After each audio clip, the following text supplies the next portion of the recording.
bahas sedikit tentang kapasitor. Kapasitor adalah komponen yang dapat menyimpan energi listrik, hampir mirip dengan baterai.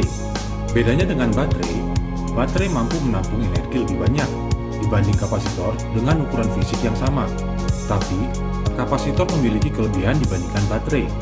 Kapasitor dapat mengeluarkan energi yang ada di dalamnya dengan cepat. Ada dua tipe kapasitor yang umum kita jumpai. Yang pertama adalah elektrolitik atau LFO dan kapasitor nonpolar. Kapasitor LFO memiliki dua kutub, sama seperti baterai, ada negatif dan ada positif. Sedangkan kapasitor nonpolar adalah kapasitor tanpa kutub atau kapasitor yang bisa digunakan bolak-balik. Kedua kapasitor ini memiliki fungsi yang berbeda pada rangkaian, tergantung aplikasi yang diterapkan. Dalam diagram atau skematik, kapasitor dilambangkan dengan dua garis atau dua plat. Jika ada tanda plus atau salah satu garis yang melengkung, berarti yang digunakan adalah kapasitor elektrolitik atau LFO, di mana garis melengkung adalah kutub negatif. Jika tidak ada tanda plus atau garis melengkung, berarti yang digunakan adalah kapasitor nonpolar. Kapasitor LFO bentuknya hampir sama satu dengan yang lainnya, kecuali untuk LFO yang berbahan tantalum. Sedangkan kapasitor nonpolar, dia memiliki banyak jenis dan bentuk tergantung dari materialnya. Untuk kapasitor nonpolar, yang paling umum kita temui adalah jenis keramik atau biasa kita sebut kapasitor jengkol. Lalu ada kapasitor mylar, kapasitor kotak, dan kapasitor tabung. Untuk contoh aplikasinya, misalkan ada baterai 3 volt, kita sambungkan ke kapasitor LFO dan lampu LED, di mana kapasitor dan lampu LED digabungkan secara paralel. Ketika terpasang, energi dari baterai sebagian akan ke lampu LED dan membuat lampu menyala. Sebagian elektron akan masuk ke kapasitor dan mengisi kapasitor hingga penuh. Ketika baterai dicabut, kapasitor akan mengeluarkan elektronnya menuju lampu LED. Lampu akan menyala sesaat hingga energi pada kapasitor habis. Jika tanpa kapasitor, lampu LED akan langsung mati. Kapasitor dibedakan dengan tegangan atau voltase dan kapasitasnya. Untuk kapasitas, diukur dengan satuan farad. Contoh, kapasitor LFO 10 mikrofarad 16 volt, berarti kapasitor tersebut memiliki maksimum tegangan normal sebesar 16 volt dan kapasitas energinya adalah 10 mikrofarad. Ukuran yang dipakai pada kapasitor biasanya dalam mikrofarad, nanofarad, dan pikofarad. Umumnya, kapasitor LFO diukur dengan mikrofarad, lalu kapasitor mylar dan film dengan nanofarad, lalu kapasitor keramik atau jengkol diukur dengan pikofarad. Tapi ukuran-ukuran ini bisa dikonversikan satu sama lainnya, karena kita bisa mengkonversikan mikrofarad ke nanofarad dan seterusnya. Kapasitor termasuk komponen yang paling sering kita jumpai di rangkaian elektronika. Fungsinya dalam rangkaian pun berbeda-beda secara aplikasi. Kapasitor dalam rangkaian power supply digunakan untuk menghaluskan gelombang hasil konversi dari AC ke DC. Dalam rangkaian di mana ada dua sinyal, AC dan DC, seperti pada ampli gitar, kapasitor digunakan sebagai coupling atau pemisah antara jalur sinyal AC dan DC. Kapasitor juga bisa digunakan untuk melindungi rangkaian dari lonjakan tegangan. Ini biasa disebut safety kapasitor. Lalu fungsi umum lainnya adalah sebagai filter atau penyaring. Ini disebut filter kapasitor. Fungsi filter ini adalah menyaring frekuensi tertentu pada rangkaian. Contoh pada rangkaian power supply atau pada rangkaian tone control pada amplifier.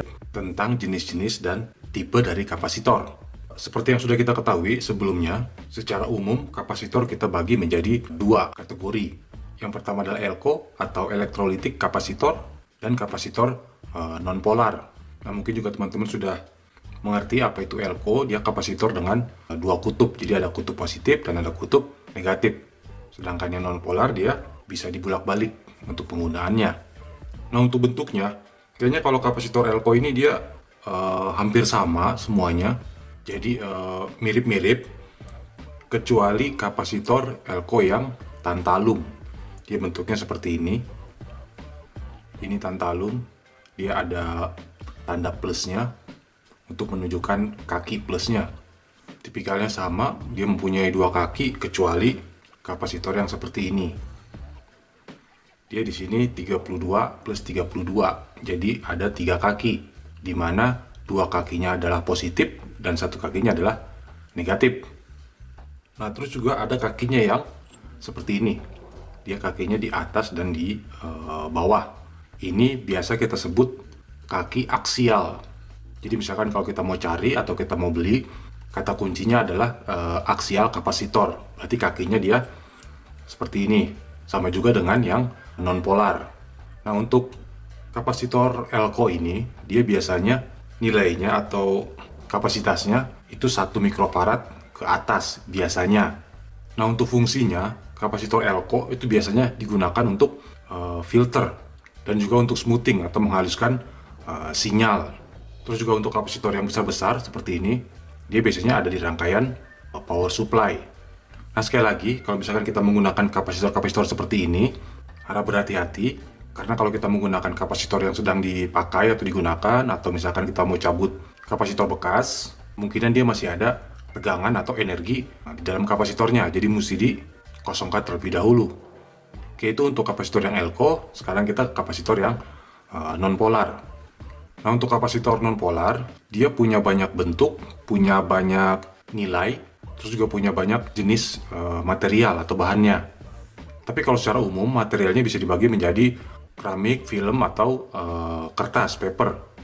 Nah, untuk kapasitor keramik, dia bentuknya biasanya dia bulat seperti ini.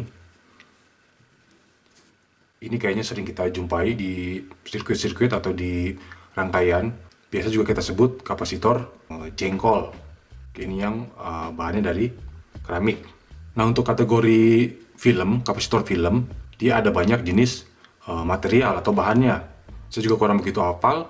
Nah, terus untuk kapasitor aksial yang ini, yang di bawah ini biasanya kita gunakan untuk tone kapasitor di ampli atau untuk coupling kapasitor buat memisahkan jalur AC dan rangkaian DC. Terus di sini ada box kapasitor atau kapasitor kotak, biasanya kita temui di rangkaian power supply. Terus yang ini biasa disebut kapasitor silver mica. Nah, ini biasanya juga kita temui di gitar atau ampli-ampli gitar dan audio. Nah, yang paling umum di pasaran itu kapasitor jenis film seperti ini. Ini biasanya disebut kapasitor Mylar. Jadi Mylar kapasitor. Jadi mungkin ini kapasitor yang paling sering ditemui di toko-toko elektronika. Terus ada kapasitor orange drop. Jadi warnanya oranye. Ini biasanya dibuat oleh Cornell Dubilier. Nah, ini juga biasanya kita temui di rangkaian gitar atau di rangkaian ampli, baik ampli audio ataupun ampli gitar. Sirah muter-muter apelene gliyer-gliyer nyetar motorku tuku es teh gone cover neng telak anyep tenan kaya ra duwe beban pancen tak pikir sebule penak edan